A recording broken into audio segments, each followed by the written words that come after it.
Salut à tous. Salut. Aujourd'hui on va s'intéresser à la mimolette. Le fromage préféré du général de Gaulle. Tu sais ce fromage orange avec la croûte en plastique? Eh ben figure-toi que non, il n'y a pas que des mimolettes en plastique. On va aller voir Isabelle, qui est la seule et l'unique productrice de mimolettes bio, fermière et au lait cru mon pote. D'ailleurs, est-ce que tu sais qu'il y a des acariens dans la mimolette? Ah non, je savais pas. Je te propose qu'on aille voir ça tout de suite. Tout de suite. Alors nous quittons Boulogne-sur-Mer. Il est 6h30. Direction Brunambert.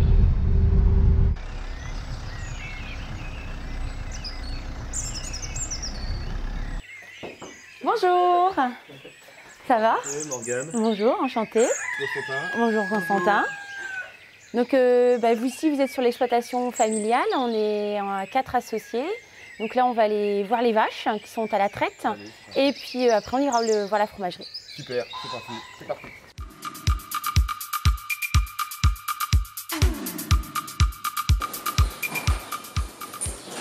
On transforme vraiment que le lait de nos exploitations. Cet été, il a fait très chaud, on n'a eu pas beaucoup de lait, ce qui fait que cet été, on a produit beaucoup moins. Avec 100 litres de lait, on ne fait que 10 kg de mimolette. Il y a 90% d'eau, du lait, qui ont disparu. Dont le sérum va être transformé, enfin, va partir pour soit à la poubelle, nous en l'occurrence pour les petits veaux.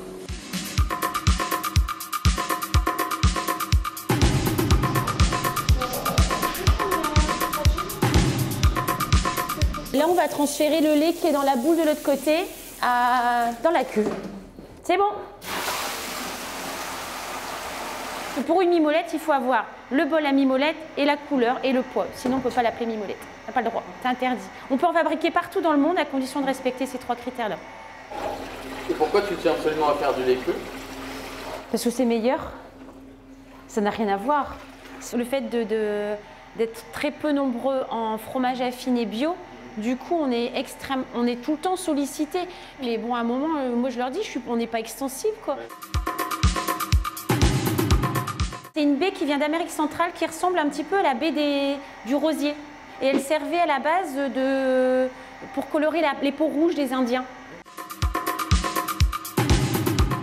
La présure, c'est la caillette de petit veau en fait, qui est dans la panse de l'estomac du petit veau, qui est une petite bactérie qui va faire cailler le lait. Il y a aussi des gens qui sont végans maintenant.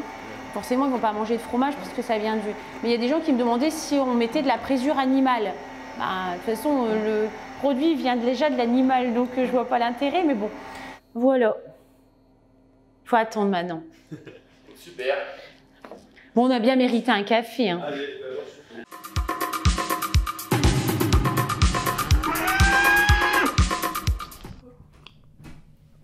alors toi Isabelle, tu disais que à la base c'était pas du tout du fromage. Non, je suis tombée dedans. Je suis tombée amoureuse de la mimolette et de la tome. Ouais. C'est vrai en plus. En fait, j'ai commencé, enfin, je suis née ici sur l'exploitation. Mes parents ont toujours fait des vaches. Et puis, j'étais conseillère en patrimoine. J'ai travaillé dans plusieurs boîtes. Et puis, j'arrivais à 40 ans. Puis, je me suis dit, j'ai fait le tour du métier. J'en avais marre. La première fabrication que j'ai faite, c'est de la mimolette. Mon mari adore la mimolette. Et comment ça se fait que tu sois la seule productrice de mimolette biologique au lait cru? Eh ben, je ne sais pas. Pour l'instant, je suis la première et la seule, et pourvu que ça dure.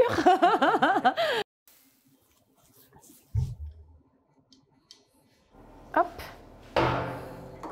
Alors là, c'est pour... on tranche le cahier justement pour avoir des petits grains pour permettre les goûtages.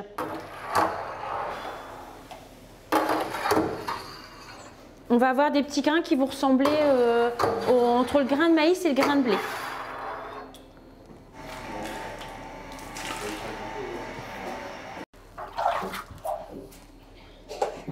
De toute façon, on le voit du début, le trait du lait, et là où il est le cahier, la différence entre les deux. Les toiles, comme ça, c'est ce qui va servir à égoutter correctement la mimolette. Puis là, donc, on va les passer dans les moules correctement.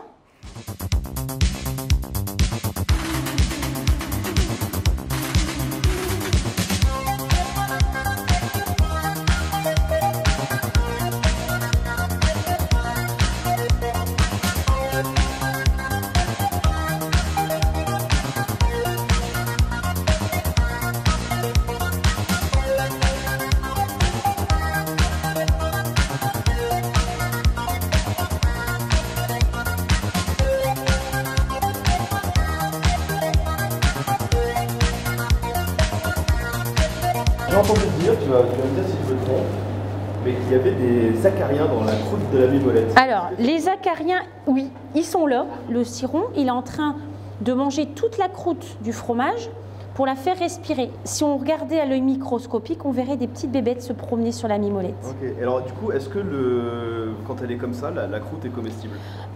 Il y a des gens qui vont la manger. Ouais. Ça, c'est une question de goût. Et voilà, c'est vraiment une question de goût.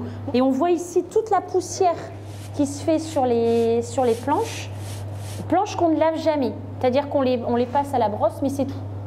Pour justement garder ce petit acarien sur les planches.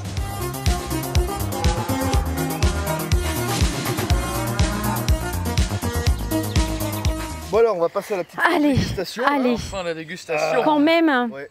Alors du coup, là, on est sur 2 mimolettes différentes. Ouais. On va alors sort l'opinel. Alors voilà, je sors l'opinel quand même. Question fatidique, comment ça se coupe? Ça se coupe dans le sens où on a envie. Alors en fait, tu vois, j'avais jamais goûté avant. C'est vrai, ça pique un peu quand même au palais. Hein. Un peu comme un Cantal. Ouais. Un Cantal vieux. Ouais. Par contre, elle sera jamais cassante. Ah ouais? Comme une mimolette entre guillemets extra vieille qu'on trouve dans le commerce. D'accord, alors ça c'est le lait cru qui fait... Exactement, exactement. Le fait, c'est le taux de matière grasse aussi. Ouais. Comme on a déjà à la base quelque chose qui est très crémeux, ça sera jamais hyper cassant. Et alors est-ce que tu peux nous raconter un peu l'histoire en fait de la mimolette, comment c'est venu, pourquoi c'est... Alors ça vient a priori d'une guéguerre qu'il y a eu entre les Hollandais et les gens du Nord, qui font que pour les différencier les fromages, ils ont coloré leur fromage et ça vient du mot mimolette, mimolé. D'accord. Voilà. Bon bah merci en tout cas. Bah, merci beaucoup Isabelle. Tu nous as appris plein de trucs et voilà, maintenant on en sait un peu plus sur la mimolette. Sur la mimolette. Ouais. On a un collab. Ouais. Un collab, ouais. Merci de nous avoir suivis pour ce premier épisode de Qu'il est cru. Si ça vous a plu, n'hésitez pas à vous abonner. Vous pouvez lâcher un petit commentaire ou un pouce bleu, ça fait toujours plaisir. Et à bientôt sur les routes du fromage.